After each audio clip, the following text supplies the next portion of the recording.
Welcome to the second episode of the Kern Competence Podcast, a podcast by Kern about all things precision. Today I'm joined once again by my co-host Simon Eichold. Simon, welcome. Thank you. Welcome, Marvin. How have you been, Simon? Last week's pretty good, pretty busy. It was super hot here. It was so hot. Yeah, that was crazy. We don't have air condition here. In our offices. Yes. We have air conditioning in the car, but that's all about it. So nobody has it in his private home or something like that. And actually, it got so hot for quite a couple of weeks. It was really a little bit, Yeah, I mean, you can even start seeing it outside that like the grass is turning brown and yellow in color, which usually in this region of Germany doesn't happen because we get quite a lot of rain. But now it's starting to look like a really hot summer. Yeah. California. Yeah, not quite yet, but getting there. Yeah. Okay. Today's topic, we want to talk a little bit about marketing efforts. Kern is a company which I would say since you took over has gained a massive increase in popularity, in their reputation, in how many people know us. And I think one of the defining factors here is not only your workers, but also your leadership there, your expertise because of your marketing background. So if you were to sum up our competence in marketing in Kern, what is it that we are doing differently than the rest? Why is marketing working for us and not for the others? Wow, that is a big question. Let me quickly interrupt you. You can also expand a little bit and then sum it up in one sentence. Okay. So when I arrived here in 2016, so the first thing I did is I put together some slides, called it Marketing Essentials. So by the way, the laptop standing right next to me and this presentation is open. So really? I remembered it. We still have that presentation? I still have it, yeah. Why have I never seen it? Yeah, you can. Okay. Yeah. And what I did at that time, invited the leadership and interested people here to explain what marketing is. And what I found till this day is that, especially in machinery, more than in any other technically oriented kind of industries, marketing, there really is a big lack of marketing. And there are different ways. So if you look in other industries, marketing is a very important or the most important part in the industry. I mean, usually... So there's, I think, quite the big misconception what marketing is. And some of our listeners maybe are now turning down the podcast because they're like, I don't want to hear them talk about advertising. But marketing isn't really advertising. I learned in university that marketing is the strategic placement of the product on the market.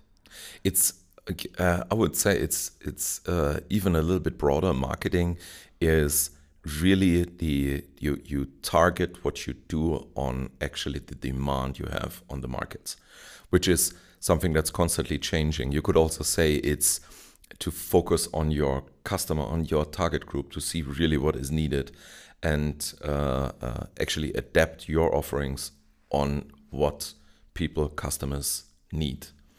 And the topic is that most of the time, if you develop something, which might be super cool, but might turn up out to be a product that nobody needs, and this happens very, very often. And there are also some immutable laws of marketing, like you might have heard, it's better to be first to be the best. So if you see, there was a video system called Super 2000, which was highly advanced over VHS at that time, but they were simply too late. So VHS made the market. Super 2000 was quite too late, and therefore it never took off. VHS made the market, and things like that you have to consider. There are some immutable laws also that apply to company Kern, for example, that we just have to stick to. Yeah. But I mean, especially that like this marketing principle of it's better to be first is something really difficult for German mechanical engineering. Yeah. Because if you look at the German mechanical engineering companies, I wouldn't say they're not innovative, but usually people are like, oh, I have something here, and no, we can never show this to the customer until it's firmly developed and we've done like 10 iterations. So first to market for a traditional German machine tool company, and the majority of them are traditional German machine tool companies, is quite hard, isn't it? Yeah, absolutely it is. And but there it becomes more to the general strategy of the company, also how you introduce new products, and therefore there are very good tools in place. So we, for example, use the NPI, New Product Introduction Process, which is a project management tool with different gates that allows you really, or ensures at the end of the day that you have a product that is super stable, that's high quality, that you've done all your tasks, you didn't forget anything in all the different disciplines. I think the most important thing about that is, and I also saw that at the beginning when I came here.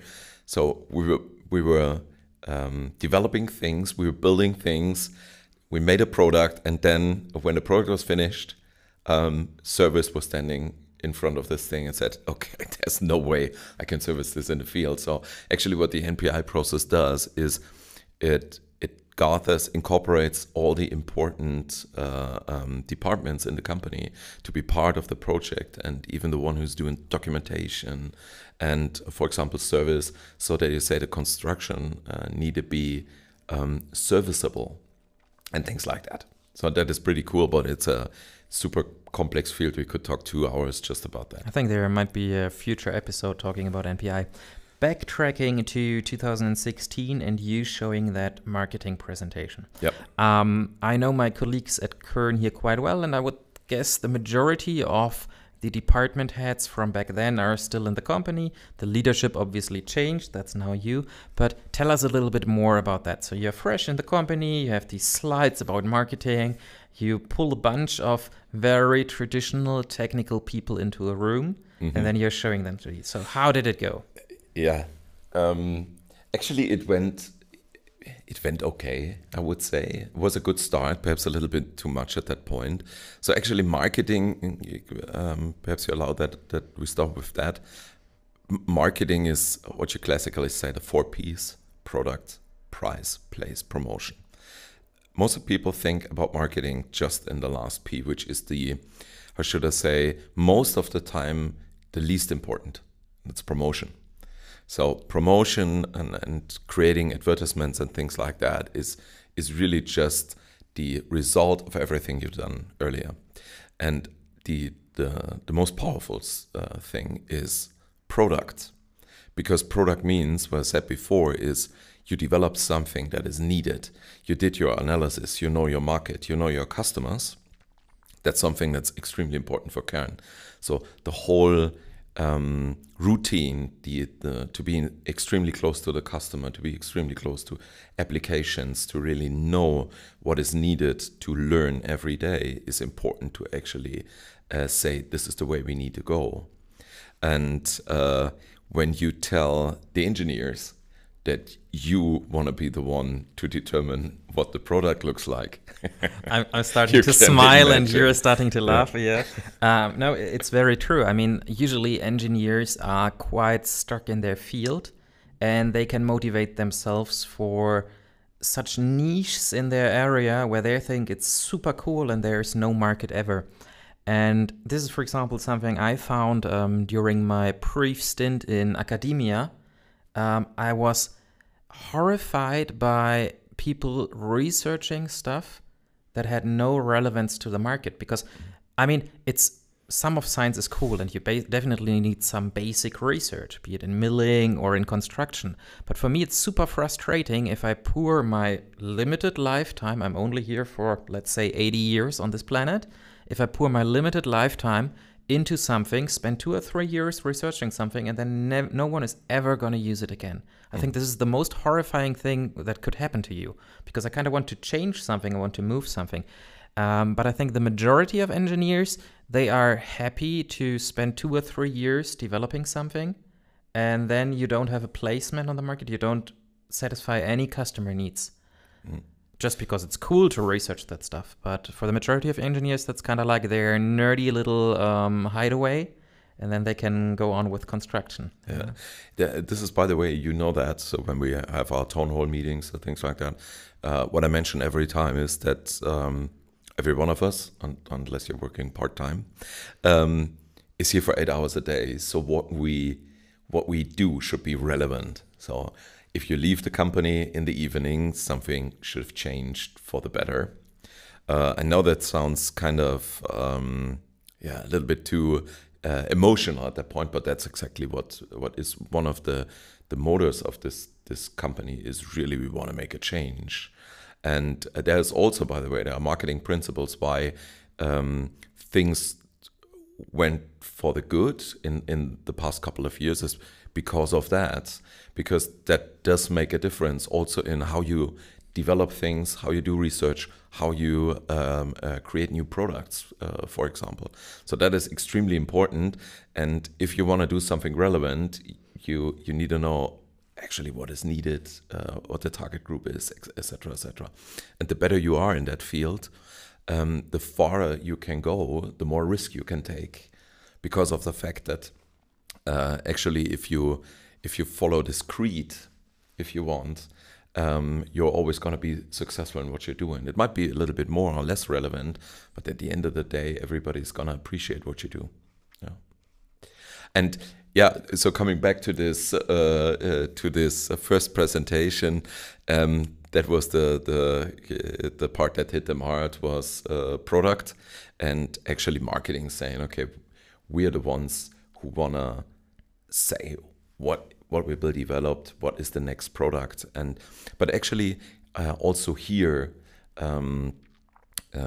if you prove once that a principle works, that what you do is right, and that we can be successful on that, it's not going to be challenged anymore. And that's what I experienced from the beginning on, is that people were super supportive on that.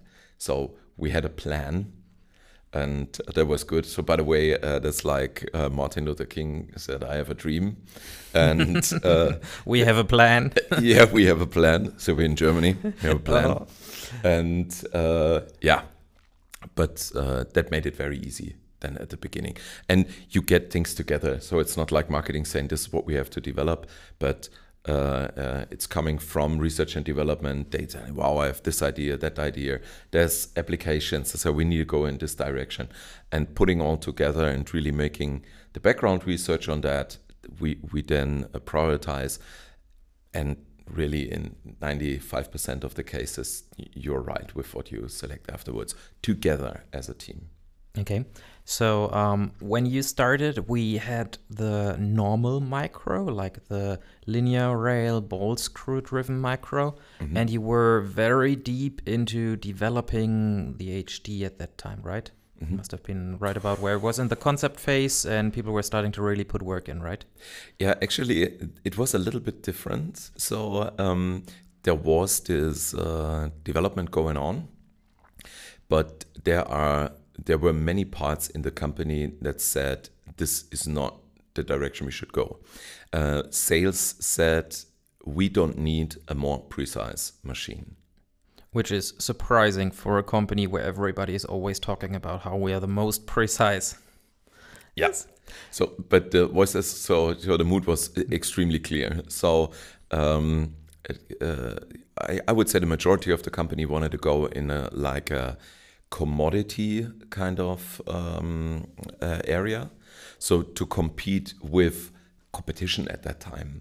But the topic was not that our machine was too precise, but we just had issues in really communicating what the machine was all about. And it's super easy today if you say this is, usually you can't bring precision and productivity together. So high dynamics and high precision. This is something that is directly against each other. This is what we nailed in the last 15 years. And we really had a hard time actually communicating that and making people and customers understand that this works. And therefore, we always want to go into commodity, being more price competitive, and therefore fight against competition in that field. Luckily, we didn't do. I think we wouldn't be around anymore if we would go down that path. Probably not. But so you started with the marketing presentation, showing them the 4 Ps. And then there was an ongoing machine development at that time. And I mean, our head of development is a scary, brilliant machine developer, but definitely not a marketing person. So, and now you're standing there and you're telling him about the 4 Ps. And I'm quite sure Matthias, because he's very intelligent, he got this. But how did you get him to actually start following these principles? Because I'm quite sure since you started, the direction of the development has changed drastically, and probably not without too much resistance. But you had to motivate the developers. You probably had to take them to the customers. Can you tell us a little bit more about how you managed to actually implement these marketing strategies besides just showing them? Yeah. So I think there were 2 important things. So the first is that Matthias has a big interest in those things, in business and also in marketing. I don't know, I don't want to say a lot of knowledge. I actually can't remember, but I would say working together on that was really big fun. So we were sitting together, we were talking about claims and about the way we want to communicate things, how we want to build up the product also from a communication perspective at some point in time. We did that together. And I heard a lot of sympathy and understanding for where we wanted to go, and was extremely supportive. So I have to say that. And so till today, we have some nice development projects running, and we are both really looking forward to the moment where we sit together and actually build the claims around the machine and the product we're gonna offer to the market, and really being tough on just saying what we can prove. So there's, for example, a principle here that also helps a mechanical engineer is there's a pain or gain we want to address. So the customer has a pain that we can solve, so we have a pain reliever for that. Or he wants to create a gain, and we have this pill, if you want, that creates this gain, and you want to have a reason to believe. So that is what we every kind of communication we create is based on that. So you address the customer on his needs, you show the benefit you offer, the product you offer, and you have a reason to believe, which can be measurement data, which can be a testimonial, which can be experience that we have, but it's always proven. And this is something I think an engineer can rely on and work with. And that's how we do it. So in different kind of industries, you would actually act differently, but here I think this works very well. And the second thing why this worked out very well was that I had Sebastian Guggenmoos with me, and we were working together at 3M for many years. He as an engineer, me as a marketer, trying to get those things together and creating products or categories, even like prevention at that time in the dental industry. And we both found that it worked out very well, and we were a team on that. So actually, I think we were able, with the energy and experience we had at that time, to just drag people with us. Dragging is not the right word to say. Yeah. To pull them convince. With you, yes. Yeah. Yes. Okay. Motivate. Yeah. That communication of what the product can do to the customer. I mean, I see it with us in applications, how important it is. I can see it every time I go out with one of the salespeople. And it's not really so much about what the machine can do. Because if you look at, for example, like technical data on machines, and you look on our homepage, I think for the HD, we are stating 2 microns precision, which is pretty much what every company on the market is stating about their machine. Mm-hmm. I think we are being very honest there. The machine is probably a lot more precise, or I actually know how precise it is, but not something to be discussed on the internet. But the 2 microns for us, it's the precision on the part and not the precision on the machine. And for other companies, it's, well, the precision of the axis, maybe sometimes of one single axis. So it's a little bit weird there. But this what for our customers, I find the majority of the time they are not really interested in the technical data. They are more interested in the technology of the machine. Yeah, so this is a big field. Actually, it's what Kern always tries to do, is what I tell everyone, is also a mutable law is if you want to create loyalty, you have to over-deliver on expectations. This is what we always do. And I can also say a negative example. So if you get a Kern machine, you have expectations. If this thing is there, it's your shop floor, then actually it needs to perform better than what you were expecting. And we usually always accomplish that. At the time when we launched Micro HD, we really hadn't the capacity for Micro HD, for all the, I would say, interest and orders we got in. So what we did is we had some Micro Varios. And the Micro Vario is a wonderful machine, it really is. And from what you expect from a machine with, I would say, with not having microgap hydrostatic integrated linear drives, this machine really exceeds expectations. And what we did is we gave customers the Micro Vario until they got the Micro HD. And what happened instantly is they got the machine. They say, okay, we will do some tests. We just get familiar with the overall architecture of the machine, how a Kern machine works, and then we wait for the Micro HD to really do our high quality or demanding parts. Reality was they were blown away by what this machine was able to do, and most of them directly started to go into their production of their parts. Actually, what happened afterwards is when we exchanged the machine with the Micro HD, of course you put something on top, but people thought, okay, I had no expectations on the Vario. Now it was really outstanding, and how much better is the HD then? So the expectations were super high, and we could actually deliver on that.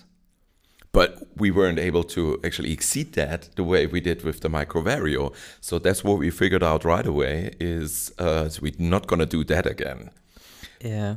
I mean, people often underestimate the performance of the Vario because if you look at it, it kind of looks like every other machine tool on the planet. It has linear rails, it has class scales, it has a spindle, it has ball screws, it's servo driven, and people are like, well, how good can it be? And to me, it's surprising because, I mean, we started building our reputation, our current reputation of being like super productive, super precise, super high quality surface finishes. I mean, this was the Vario. Sure. When we launched our social media and people really started seeing what we can do. This was still only the Vario because the HD wasn't launched back then. And I think, I mean, if you look at the HD, there's so much amazing technology in it. Like you mentioned, the microgap hydrostatics, the linear motors, the combination of both, the advanced cooling.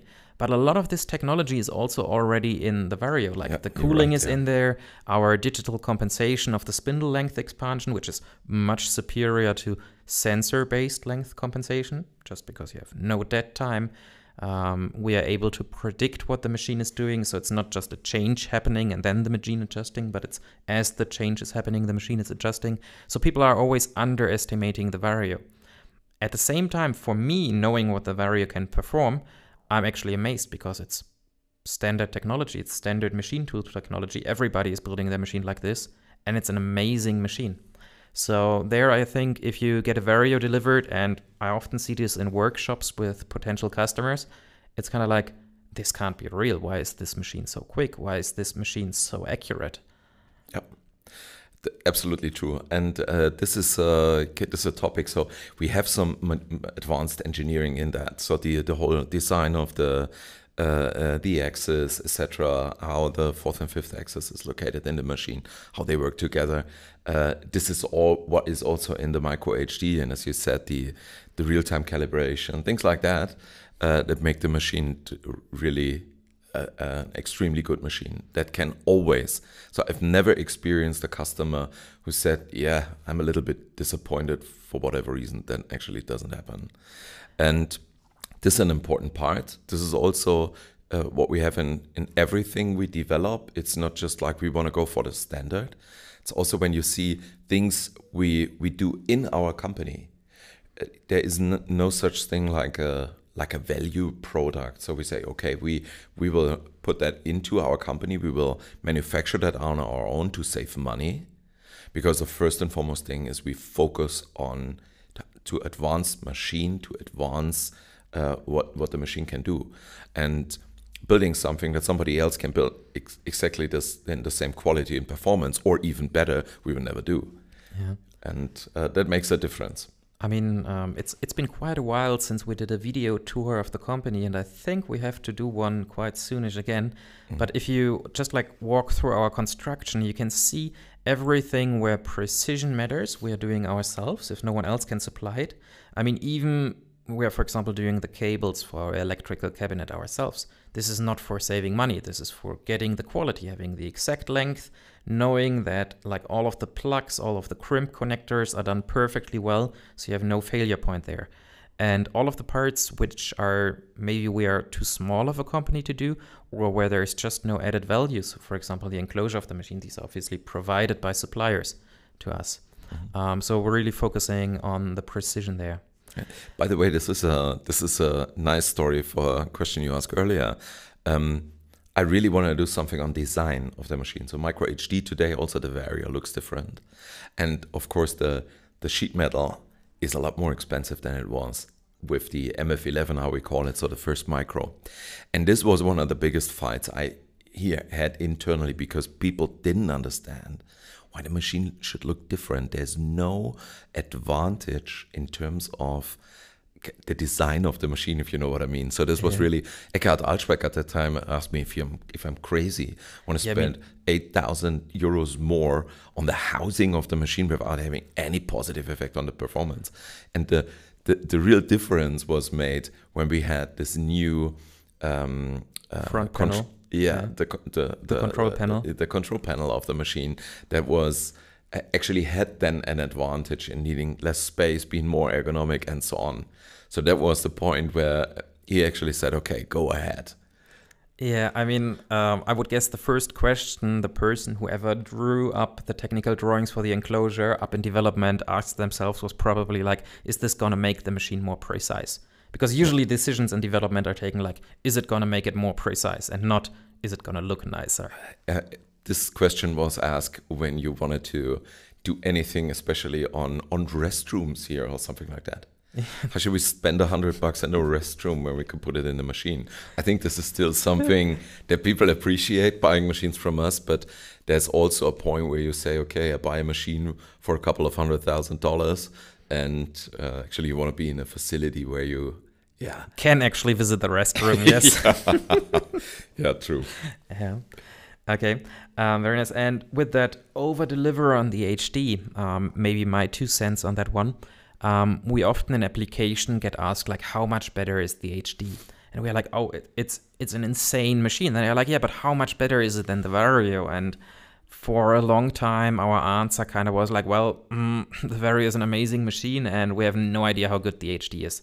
And now the HD has been on the market since 2019. And we got quite a bit of experience on the HD. And I think every application technician, and also myself, we love working on the HD. And it's a little bit more dampening. It's a little bit more precise. You get a little bit more productivity. It's overall, in like every regard, the better machine. But I still can't put a number on it. And sadly, it isn't 2 times better. Definitely not. It's definitely not 2 times better than the Vario. But what people sometimes forget is this is the top of the pyramid. This is the pinnacle of 5-axis machining. And it's kind of like if you start running and you are not an avid runner before, and in the first weeks you get huge improvements. And then over time, the curve flattens out. And precision-wise, we are at the very flat part of the curve. Every time we want to make the machine more precise, it's a major effort.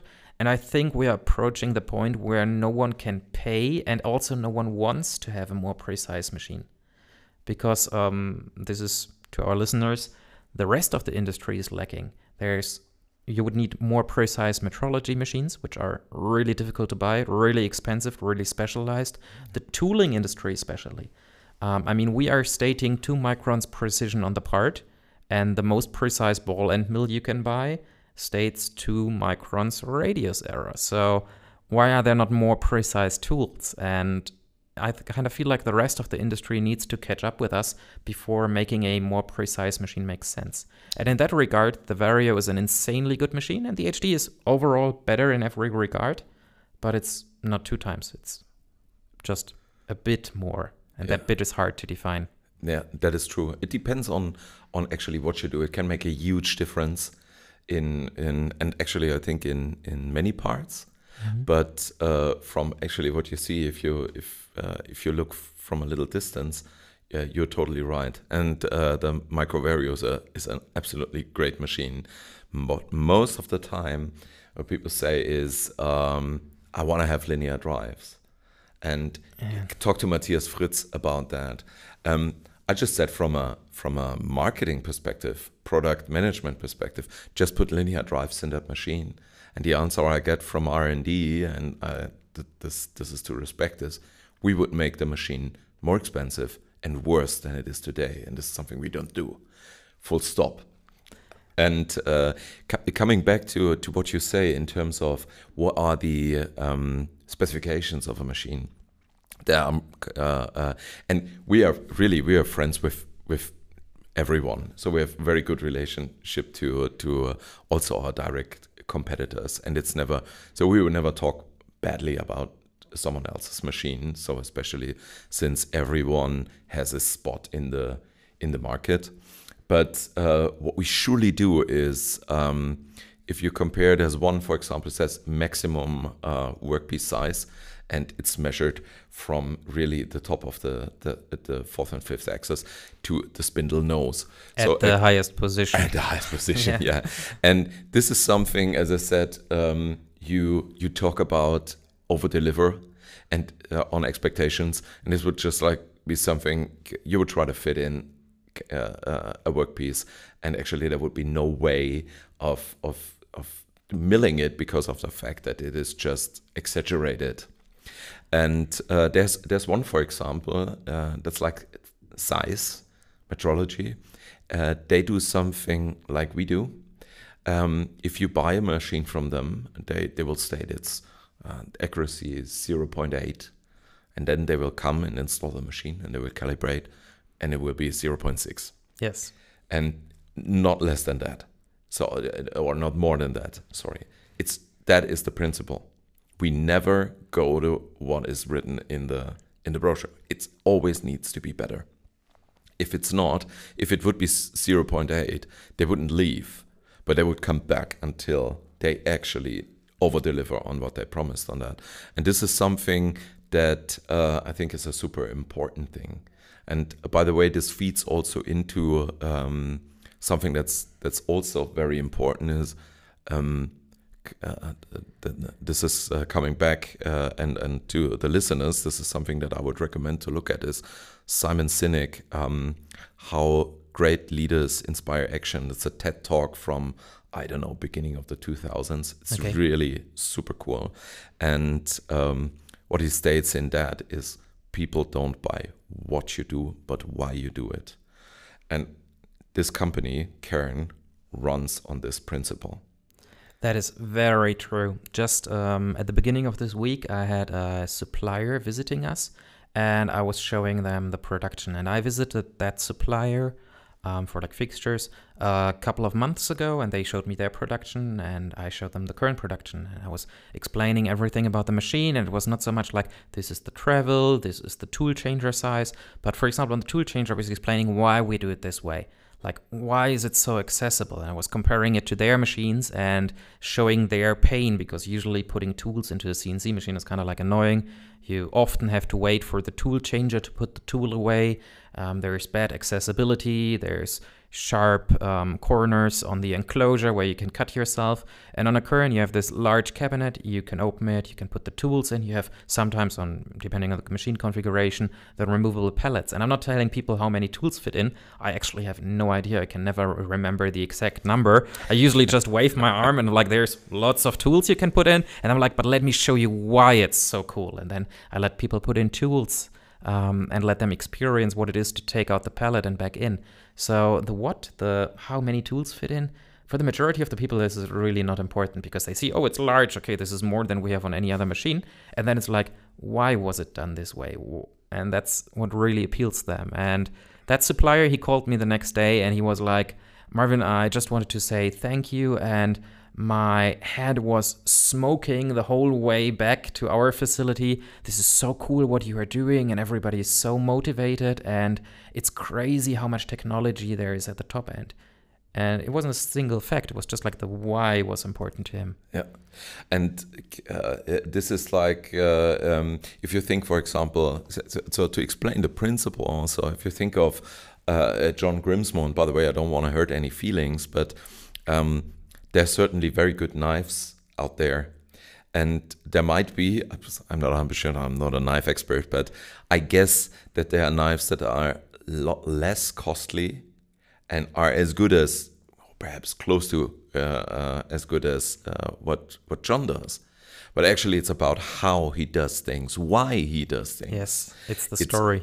You buy you want to be part actually of a community, and this gives a lot of also advantages. For example, if we talk about Kern, this gives a lot of advantages, and the machine is really just, as you said, it's what we are doing. So everyone working for a company knows what they are doing, and many of them know how you do it.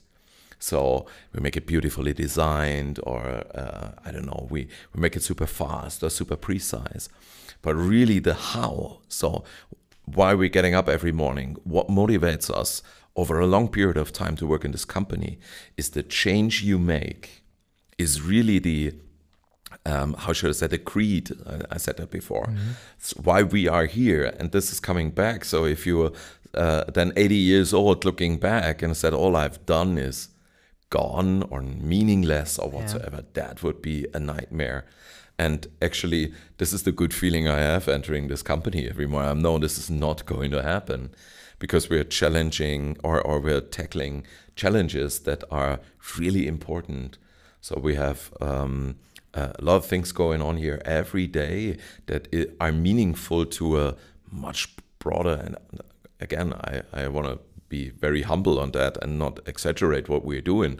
So we're doing the normal stuff too, but not even every now and then, but quite often the things we do are changing bigger things for the better. There's an impact of our machines. They are doing products that kind of no one else can do, which is interesting. And I would say with the majority of our customers, it's also products where I can put myself fully behind. Like there's super cool microfluidics customers who are doing amazing medical analytics. I'm quite sure that the majority of the analytics machines on the planet are running Kern parts. We know it from our contract manufacturing. We know the customers we have, but also for the watch industry. When I started working at Kern, I was kind of like, a watch is kind of an anachronism. No one needs a watch anymore. You have your smartphone with you, and your smartphone tells you the time more precisely. And then I started talking to people, and I see, and I'm still not a watch person, but I see how much joy people get from owning a mechanical watch that is made to perfection. And there's also some impact. And actually, I think it's cool. I mean, yeah, that's what I learned once with going in the US with sales guys of 3M. They always said if your potential customer wears a expensive mechanical watch, you can see there's a psychological spot that you can trigger. So this guy is really able to waste money on something totally unnecessary. So this is where you can make a good deal. But actually, it's like you said, it's the other way around. So again, coming to that, you buy an IWC or Rolex or Patek Philippe for why they do it, from from the heritage, from the whole craftsmanship and so on. So it's not about the product needs to be the best in the world. So it's just like those things are the very few timepieces, if you want, that still are not accurate. So you buy a $20 Casio digital watch, it's by far more accurate than what you buy for, I don't know, 50K from Rolex. Yes. But it's not about showing the time accurately. So it's the whole thing around. Yeah. Yeah, and I mean, usually engineers, so I mean, the majority of people I meet in business are engineers, and they are quite frugal people. I mean, the majority of engineers, they would never drive a Porsche. But if I meet an engineer who's wearing a IWC on his wrist, I'm 100% convinced this is not to show off that he has money. This is because he's just like so fascinated by the product. Absolutely. It's a nice starting point for the conversation, because then I can point out like, hey, you know, this is one of our largest customers. And then you get talking into the precision that goes into a watch. And our machines are definitely an enabler of that technology. Sure. And we're not doing the simple or large volume parts. We are doing like the really advanced parts for these watches. Yeah. And this is why you mention Porsche. So this is something that we try. So the best thing we talked about the watches, where the product is good, but not the best you can get. I think what Porsche accomplished is they have from a technology and perspective, mechanically, one of the best cars in the world, and also the rest, so the emotional part is done very, very well. So they master both parts of it, and this is where you want to be. You want to have a super emotional, interesting product people want to be part of, that community, and if it's mechanically also the best that you can buy, this is the sweet spot. This is where you want to be. I think this applies exactly to our HD, because if you see customers coming in, and often they are looking at the Vario, not because it's cheaper, but they are like, this could probably fit our product. And then obviously once they're inside the company, we do a construction tour with them. They see all the HDs being made, and obviously we show them the machine, we start explaining it. And I think this happens about 8 out of 10 times. The construction worker putting the machine together, he also gives some input. So you're standing there with customers, and the guy putting the screws into the machine, he's like, oh, and this is so amazing. You can feel it here. And then he lets people just push the axis system around. And I think everyone By the way, who's thank you very much for doing that. Every customer who visits us in the last couple of months wants to push the axis. Yes. And people in production outside, they get crazy. They go, no, for God's sake, not again. I'm never telling them to push the axis. I think you have to follow Kern Precision in their Instagram videos for that. But the thing is, once they push this axis, and I mean, it's 300 kilograms, about 600 pounds, and you can push it with one finger, the majority of customers don't want a Vario anymore. They are just like, okay, I'm kind of like, I'm stoked. I want an HD. I want that piece of technology. Yeah. And coming back to hard facts. So because we have a lot of smaller customers running smaller enterprises, like 20 people or something like that, or 5 people, but also for bigger corporations. So and I can still remember also you guys saying at the beginning when we launched the Micro HD, me asking, how good is it? So how can we benchmark in terms of just creating numbers that show how good the machine is? So it's going to take 2 to 3 years until we know how good it is. We know it's good. We can prove it. But to see the limits of what it can do, I think we're still not there completely. And this is something important. Also, bigger corporations buy a Micro HD, not because of the challenges and tasks you have today, but this is a machine that can also tackle the challenges of tomorrow and the day after. And I think this is an important thing, and the spot we want to be. Also coming back to the why. Yeah, we know how we do it and we know what we do, but this is the point, and this is what you actually have a hard time putting into a brochure. Oh, very definitely so. But it's also because the applications for our machine are so broad. So if you, for example, look at fantastic machines, Grob machines, for them it's really easy. The next generation, they're going to be like, hey, we increase the workpiece weight and then they show the boring of cylinder heads, which I think used to be their main business before electric cars came on the market. And then they're like, now we can bore cylinder heads 22% quicker. And every one of their customers is going to be like, nice, I see the advantage of the next generation. And for us launching the HD, I remember you asked us, like, how can we benchmark the machine? And it was like, well, okay, what are we going to show? The machine is quite a bit quicker on micro drilling because of the quick Z-axis acceleration. You can just retract quicker. So micro drilling is quicker. Okay, but we also have customers who are not only doing micro drilling, we have customers who are doing nice surface finish. Oh, the surface finish is much better. Okay, so let's benchmark this. And then you get started on one area and it never stops. It just doesn't stop. Then you have like small toroidal movements. So just having the axis move back and forth in small circles. On the HD, I would say you're probably 50% quicker than on the Vario, which is massive. But if you put 50% quicker into the brochure and someone is just facing their part, there's no difference between the two machines. Yeah. So it's not only a very broad scope we would need to benchmark. Once you put it into the brochure, it's very hard to tell customers, well, it's this single case. And that kind of doesn't fit with the Bavarian outlook of under promise and over deliver. Yeah. We kind of want to be completely honest in what we are doing. Yeah. And I think there are some, like what you said, if you have very, very small increments moving along one axis, for example, this is what we know, and this is going to kill the ball screws of a standard machine. Like the micro Vario and standard machine, I mean, really from an engineering perspective is how to move the axis. So this is going to kill it. This is something that the HD is very good at. So this is easy. If somebody wants to go into a jig grinding or something like that, there's just one way. We don't offer jig grinding on a micro Vario because you might kill the machine over time. You will reduce the lifetime and increase total cost of ownership if you would allow that because of the wear.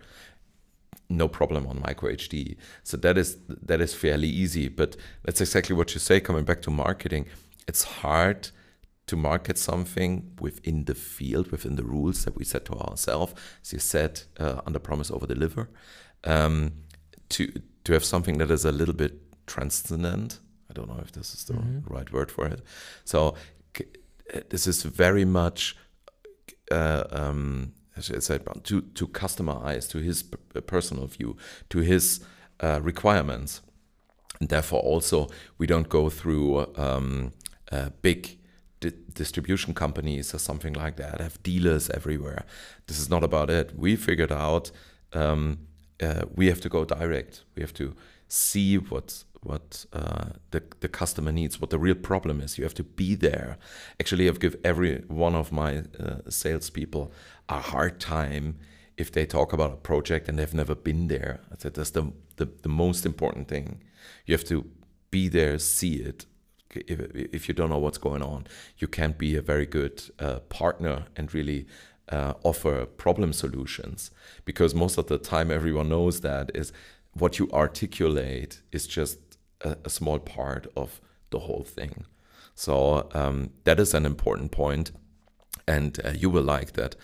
The best sales reps we have, they're coming out of applications department. Obviously. I mean, with Kern, everything is about technical sales. We are not going to sell a machine because it's cheap. That's not the way we went. There's other companies who are building cheap machines. And we are also not going to sell a machine because of the technical data. Because if you just look at our travel in X, well, pretty much every machine on the planet has a large X travel. So we're not going to sell a machine purely based on the technical facts. But then you have customers coming in-house or us visiting them. And then, as you said, you see their pain. They have problems with repetition. They get one good part, and then it slowly starts drifting. And then you can put your thumb on that pain, and you can speak to him about that direct problem. You can be like, okay, your current machine is drifting because, well, that's the problem. And then you can tell him about the Kern and the efforts we are taking that there is just no thermal drift, which is a very modern way of building machines. And I think there you're really starting to convince the customers. This works for us very nicely because we are doing a limited amount of machines per year. Because I would say the effort we are putting into every customer, into making their product better, into giving them more value, is massive. Massive, absolutely, yeah. And that's what I say, it's not a commodity. So there was one thing, for example, and you know that Alexander Stauder introduced that some time ago for our applications department, is that we say we don't do test cuts anymore. Yes. Wow, that was a big hit. So everybody was complaining about that. But the reality is, and very often, especially in projects we lost perhaps in 2018 or something like that. If you come back to customers many times, you hear what we saw at that time from machines, test cuts, we cannot actually replicate in our environment. And they have a really hard time for parts that have been measured wonderfully in very good accuracy to actually get that done in their workshop. And what we do today is we invite customers to a workshop, which is by far the bigger effort. Because it's so stressful. Yeah, I'm very rarely doing workshops because I'm kind of have other tasks at Kern. But when I do a workshop, I mean, basically the principle here is, from application point of view, instead of offering a test cut, we tell the customer, bring your material, come in-house, and together we are working on your part. And you're going to see the machine is actually delivering. Because let's say you want to make a hole with a very precise circumference, diameter. Okay, modern CNC machines, they replicate quite well. So what you usually do is you measure the tool, you interpolate a bore, then you measure that bore, and then your compensation, then you're starting to compensate the radius error. And then you get a very precise diameter.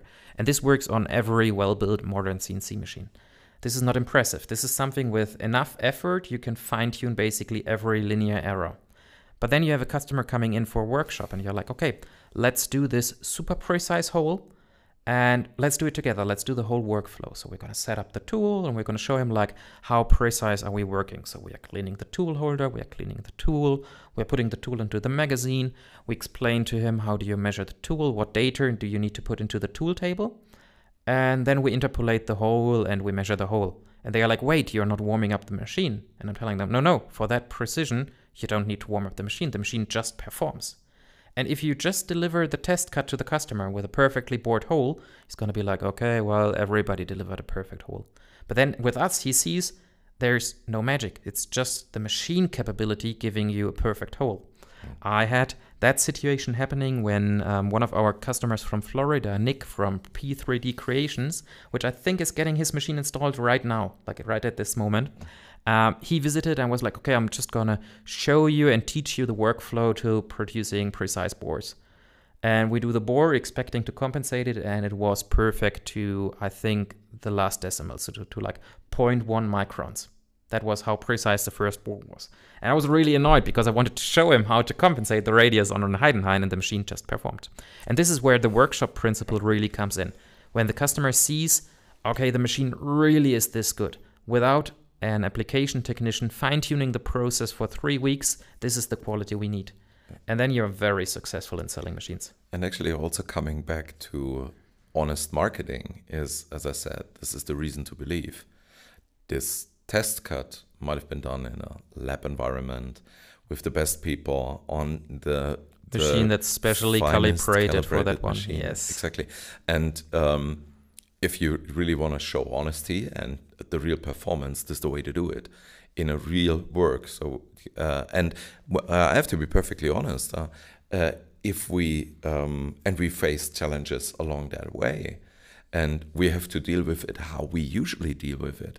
We're not hiding anything anymore, and I think this is why this is so exhausting at some time. So if you look at the application engineers after 3 days of workshop, they are really grinded down to the minimum because of the fact that really that it is a lot of effort, that it is a lot of stress in that specific moment, but it delivers the best outcome. And actually what we see is in the success rates versus what we did here alone in the past, cutting parts and sending it over. So the success rate is so much higher because people and customers understand actually what they can expect from the machine.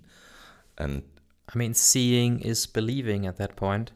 But I agree with you with the stress for the application technician, because I mean, it's not like you can prepare a nice demonstration and you know everything works because you run it 3 times. No, maybe you get the customer like step files and technical drawings before and you prepare a little bit.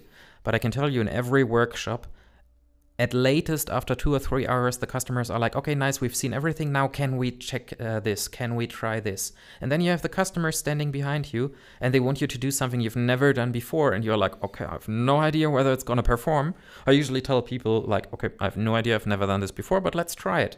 And then we learn together that actually the machine can do it or it can't. And then we change something and it works. So the amount of expertise from our application technicians, I'm always blown away by not only how good of a machinist they are, but also how good they are at adapting. It's just like seeing, oh, okay, there's a slight flaw here, but we could change this setting on the machine, we could change this in the process, and then arrive at the customer's expectation. And this really convinces customers. And coming back to that, this is also, if we look at the sales process, our Kern sales process also is we qualify, that is not the right word, but I hope everybody knows what I want to say, qualify the customer for the machine. So we learn about his abilities, and usually the customer, and let's be honest on that, we always try to, or want to hear, we are experts in this and that and whatnot. Customer is the expert in his in his part. He knows most about it, and very, very rarely we know more about the whole process than the customer does. We know the machine part, those things going together. And by the way, this is the slogan we have in the English-speaking part of the world, is together 2 steps ahead. And that's what it is. We want to be ahead with our technology. The customer surely is ahead, and both together we are 2 steps ahead of what everybody else can do. And we can see that till today. There's this also this fact, there's no current customer that ever went bankrupt. It's because of the fact that if you know what you're doing and we master that thing together, you have a huge advantage versus the competition in that field, which you can commercialize on. And in this process, for example, we see perhaps a lack of knowledge on the Heidenhain or something like that, or something we can improve. Let's not call it lack. And we have a training center here that can actually teach them, offers trainings that can help to actually close this gap. As well as in many other parts, like, for example, the tools, etc., etc. This is where we put a lot of energy in, and this whole process helps that at the end, when the machine is delivered, we're 100% sure they can be successful. They will be successful in what they're doing. And this makes the difference. Yeah, I mean, so we have these application technicians, which are amazing at the customer workshops. But I mean, it doesn't stop once you purchase the machine. So quite a few customers at one point during owning their Kern, they discover a project where they are just not hitting what they want to hit. And usually they just drop us an email, and then we set up a Teams call. We talk to them about different strategies, what tools to try to adapt their feeds and speeds. And this is also a massive effort for us, and it takes up quite a bit of time. And I've never seen us write a build for that. Like, customer doesn't get billed because, well, you have the Kern machine and it's a bit cheesy and corny, but you're part of the Kern family. So obviously you can try calling me. I'm probably not going to pick up the phone, but if you drop me an email, you're actually going to get an answer within like a day, with tool recommendation, feeds and speeds, what machine setting to try to improve that process. And it's never like, try a bit more of this. It's always like a long and, I would say, technical competent answer. Yeah. And having that direct access to the experts at the company, I don't think there is a lot of machine tool companies where the customer, after owning the machine for 2 or 3 years, can ask the application department and get a competent answer. But this is walk the talk of what we started before we sold the machine. So, and this is a very important part, and something that what I think is getting more and more important. So the machine today is, I should say that correctly, less dependent on the abilities of the operator. Most definitely. I remember you doing perfect interpolated pores on the machine. Yeah, with you in the background, yeah. But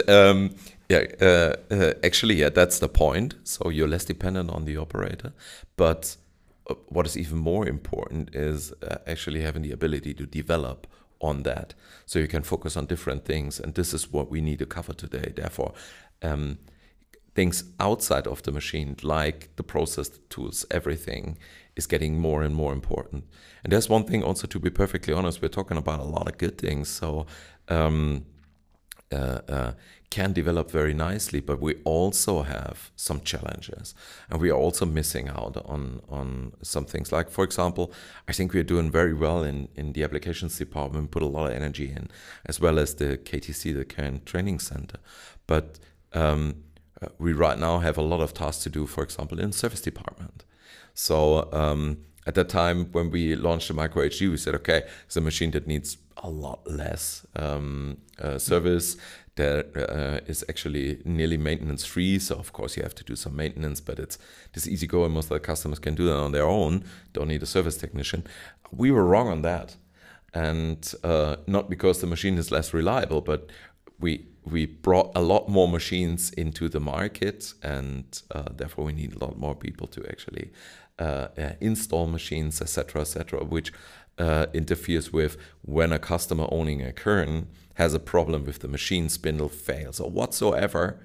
You want somebody to be there on the very same day, because of the fact this machine is making, so especially the guys from the US know that this machine's making money every second it's standing still. It's gonna cost us money, opportunity-wise, and therefore the pressure is a lot higher. And what we're doing right now is really trying to elevate service, not just like having a functional service, but where we need to go is having Kern quality also in service, offering more than you expect. And this is where we are not today. Actually, we're working on that heavily, put a lot of money into this organization right now to really have something to develop over the next couple of years. This is not gonna happen instantly, but this is what we see, and which is the problem in actually running a company. A lot of people know that is once you mastered something, it's not gonna stay like that. You know, times are changing, and you have to adapt all the time. And this is like here, it's like a big, Ameisenhaufen, a pile of ants. Anthill. An anthill. Okay, you can direct translate. This is just like looking at every bits and piece, and some things might go wrong on one, or we might lose quality on one or the other point, and you directly have to counterbalance. And this is the bigger a company gets, the more complex this is. And wow, this is a lot of work. So actually it's not just like we say, we do this, we do that makes sense, and then this works. No, it's constantly adapting, making things better. Otherwise you're gonna be standard one day.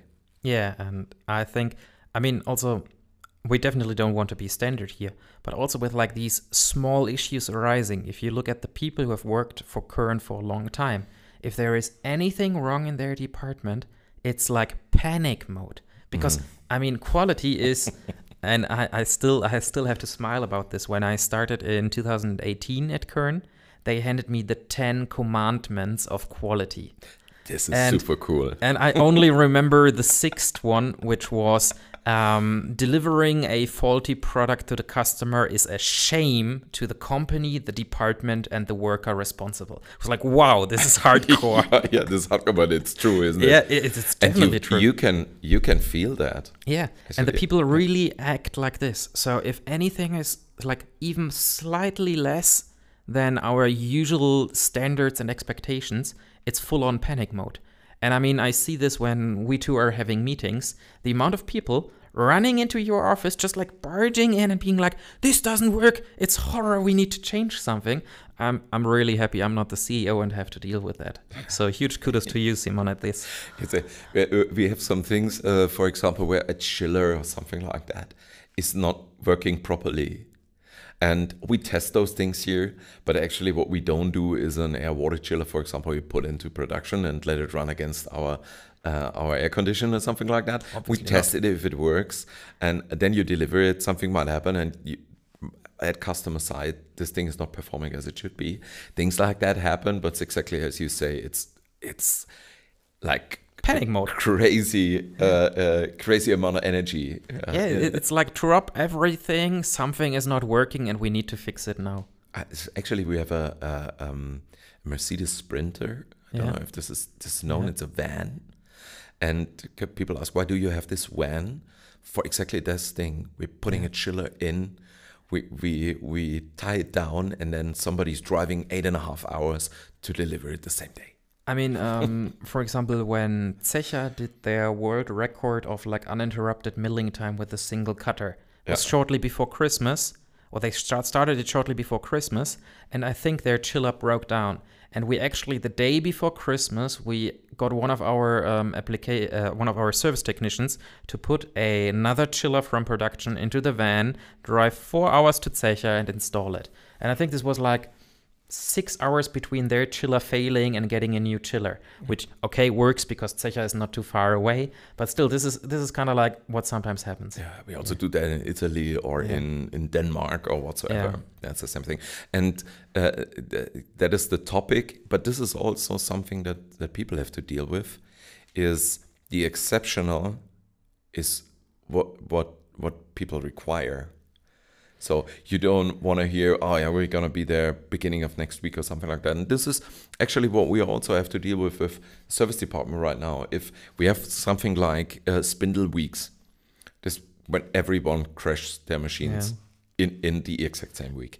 And then, of course, you can't ever have enough people to deal with that on a really short period of time. And there's always kind of tension.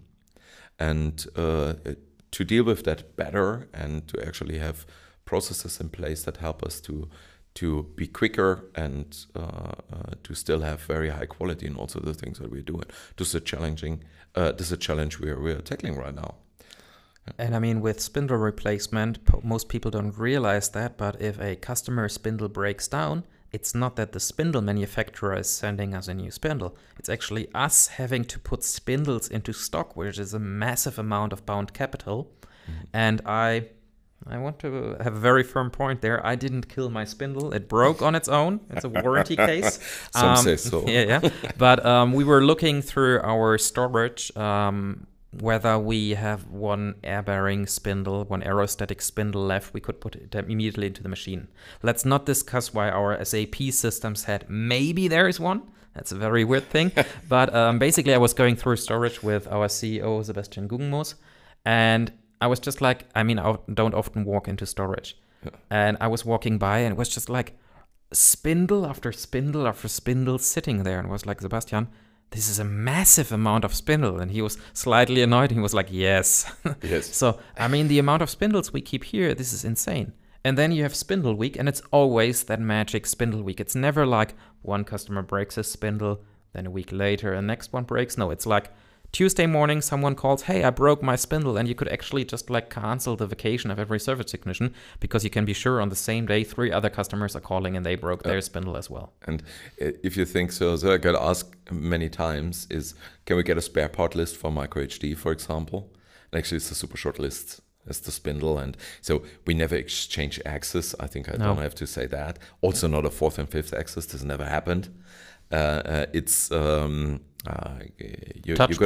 touch probe, spindle, coolant nozzles.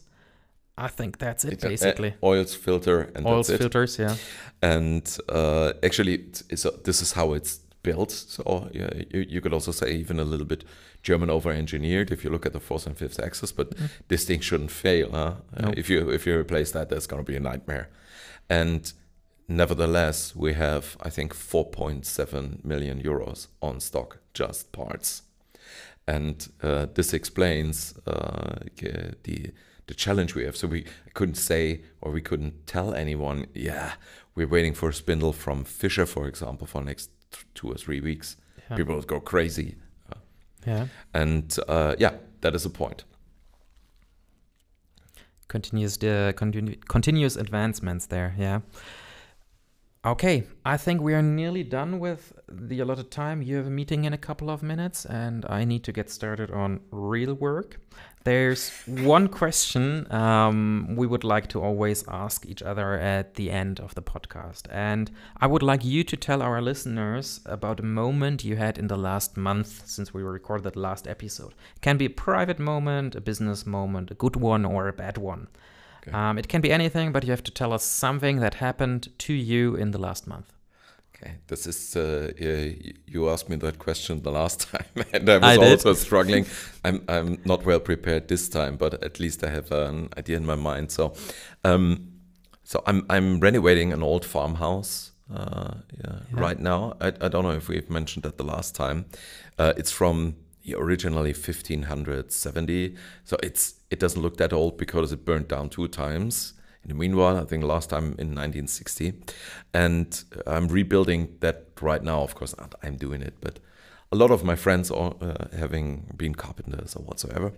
And there's one thing I can remember in the last 4 weeks is I have a small forest, and this is my hobby. So it's going to the woods actually.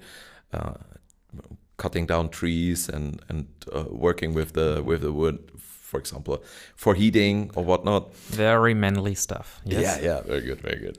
And drink a lot of beer. No, not in the forest, too dangerous. And actually, what I did is we cut down some trees, also with my brother, and we welded. How do you call that? It's a trailer for big wood.